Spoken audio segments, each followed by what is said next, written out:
My father, Evan J. Miller, was a World War I veteran who spent much of his Army experience in Savenay, France.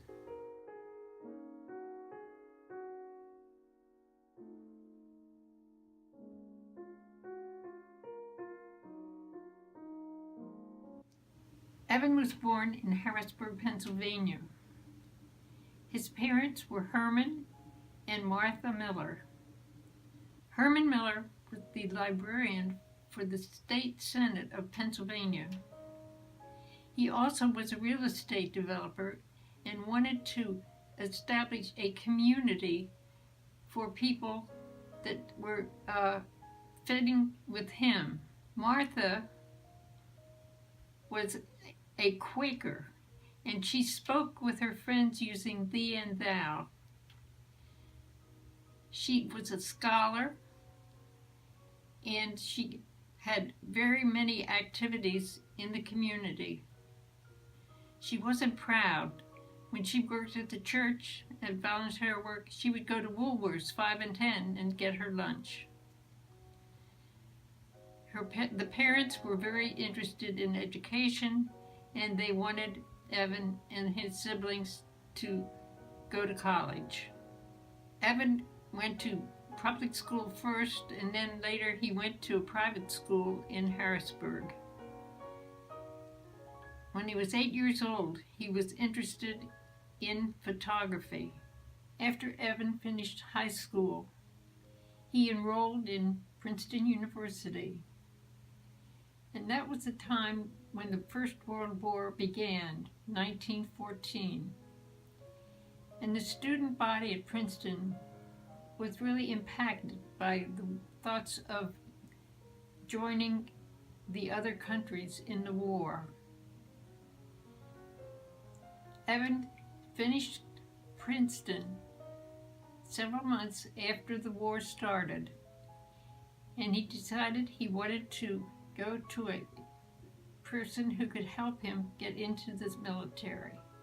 He found a recruiter, and so he had an interview, and he explained to the man that he was very interested in photography, and he wanted to be in the basic unit for hospital soldiers. This worked out well for him, and he was accepted.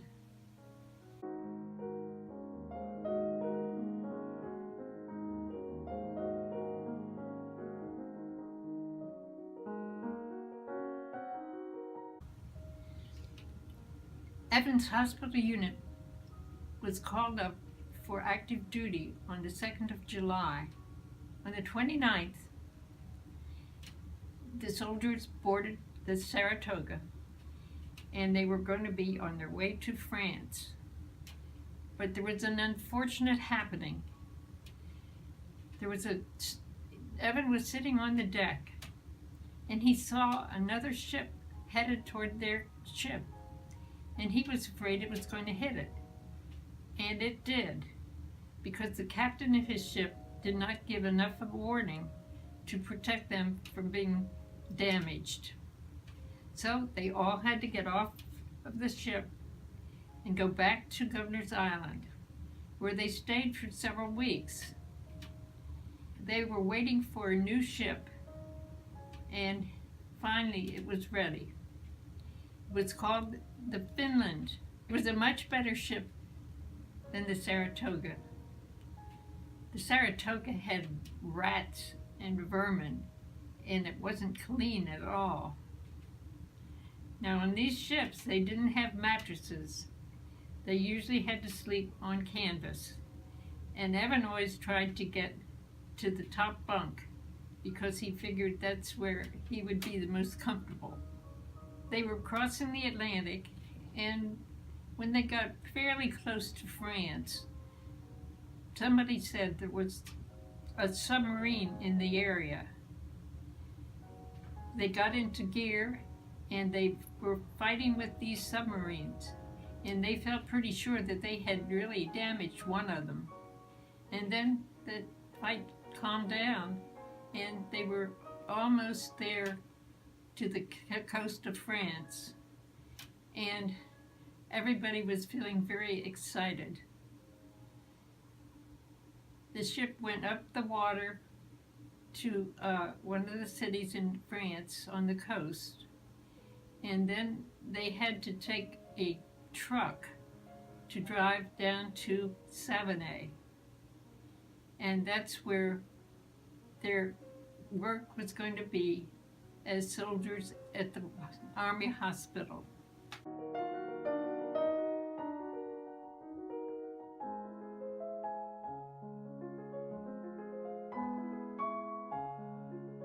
Evan's Base Hospital Unit arrived in France on August 21st, 1917. Savenay is a picturesque old town about 18 miles from the Bay of Biscay. The hospital building had been a normal school, and there had to be many changes made to it for it to be used as a hospital. There had to be barracks for the staff, beds for the patients, and medical equipment. There was a need for better water, and so they had to get Army engineers to look at the water situation, and they decided to build a dam. And it has been such an asset to the community of Savenay. Evan was assigned to be the X-ray technician, and he had also been asked to be the official photographer. When he took on the job of photographer, he was told he would have to send all of his pictures to the headquarters in Paris. There were only a few patients during the first few months when Evan was there in Savenay. Most of the doctors were busy at the front in the war zones. By the summer of 1918, there were very, very busy times. Savenay was on the rail line, and so patients who were brought from the front were taken off at Savenay and then were put in the hospital. It was very helpful for them to have access to Savenay at that time. Many of the patients were suffering from shell shock and serious depression, and some of them really could not be taken care of in Savenay, and they had to go back to the U.S. Evan volunteered to accompany the patients who were going back to the U.S., and on the ship they had to be watched all the time. It was a very responsible position for him to be in. They stayed in New York, and Evan came back to Savenay. He repeated this at another time, and he came back again to Savenay. But before he came back, he had received a telegram saying that his sister, Anna Margaret, had died from influenza because it was an epidemic in the United States in the New York area. Shortly after Evan came back to Savenay, the armistice was signed on November the 11th. And Evan stayed for several more months because there were still patients who were coming in as a result of the war, and they needed to be taken care of at Savenay. When he was discharged from the Army, after he returned to the U.S., he returned to Harrisburg.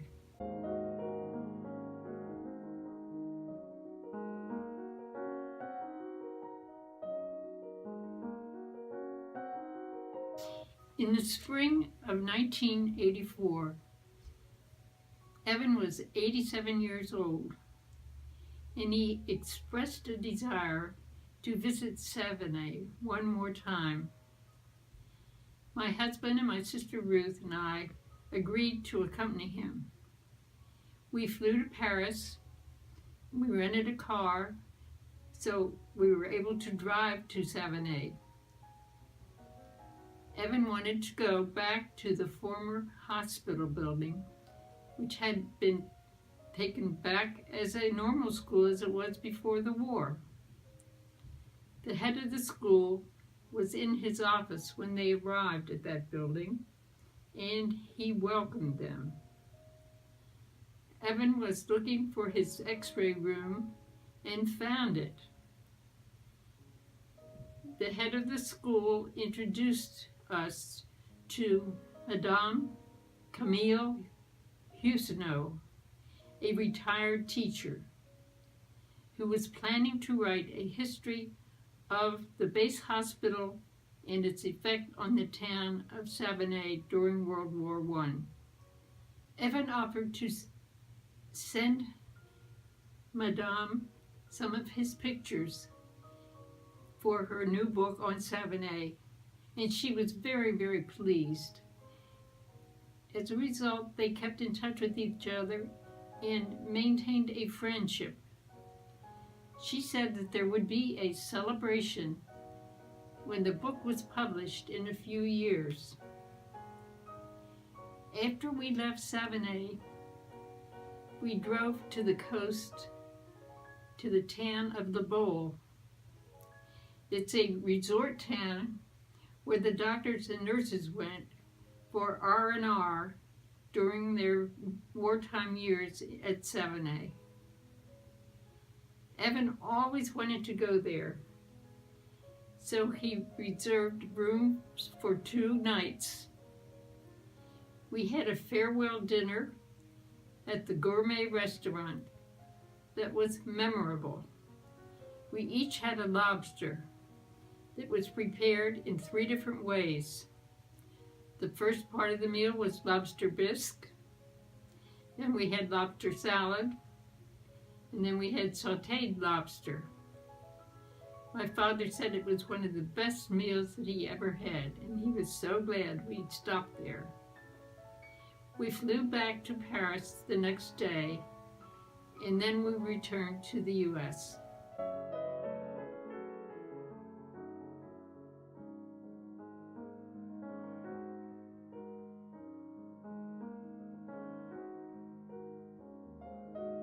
In March of 1988, Evan received a surprise letter from Colonel Johnston, the attaché at the American Embassy in Paris.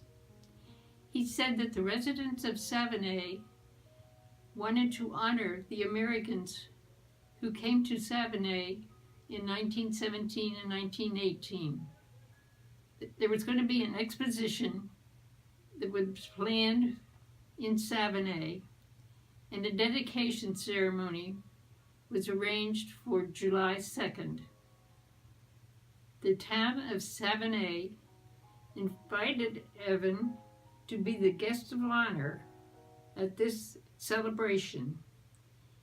He was overwhelmed by the invitation, and he did not think that he would be able to accept, because he was a lot older than he was before. And again, his daughters arranged to accompany him, and he agreed that he would go to Savenay as long as he had somebody to look out for him. The son of the doctor who had been the head of the hospital was also invited to the celebration. When we arrived in Paris, we picked up our tickets for Nantes, where we were met by people from Savenay. We noticed a banner in Savenay high above the main street. It said 1917, 1919, Savenay, 24 months in the American rhythm. Madame Huguenot met us in Savenay, and she took us to a lovely lunch with French cheese and French bread that we really enjoyed. Then we met our overnight hosts.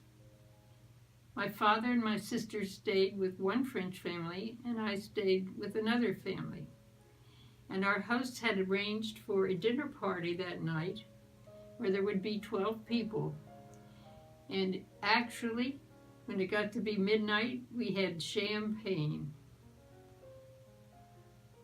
The next morning, the guests and the visitors gathered in front of what had been the base hospital in downtown Savenay. There were veterans there who were dressed in their very Sunday best.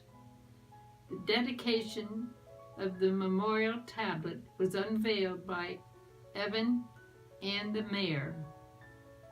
And the words on that were to the memory of the civilian and military personnel of the Base Hospital Number 8, USA.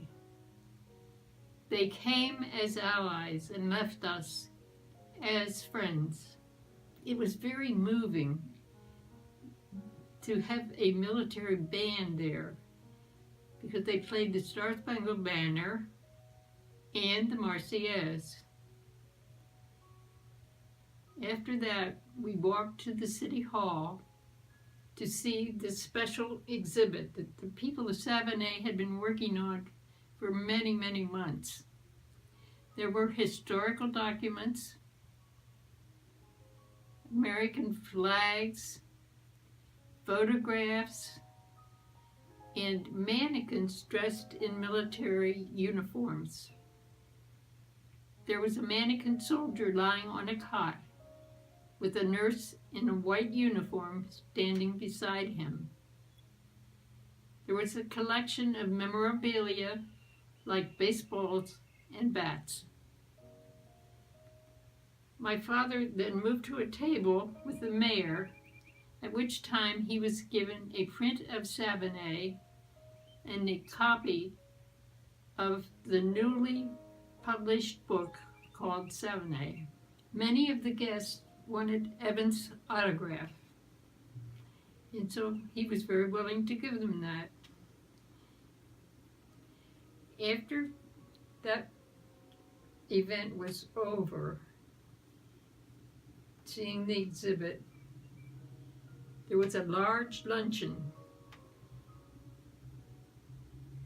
The menu was the same as it had been in 1918 over the 4th of July holiday.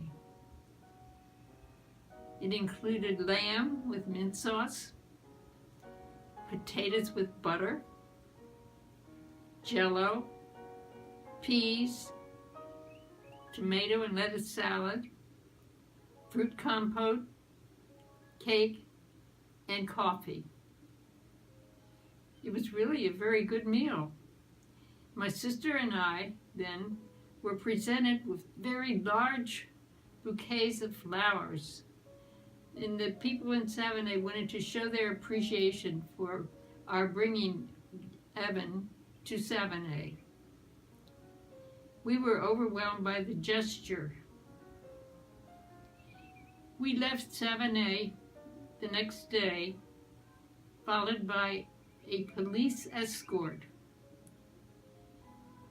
Our new Savenay friends followed the police escort to the airport, and it was a high point for my father's life to have had that experience in Savenay, and it was a cherished memory for my sister and me. It was raining when they got to Nantes, and the stewardess came out and had a big red umbrella that my father walked under.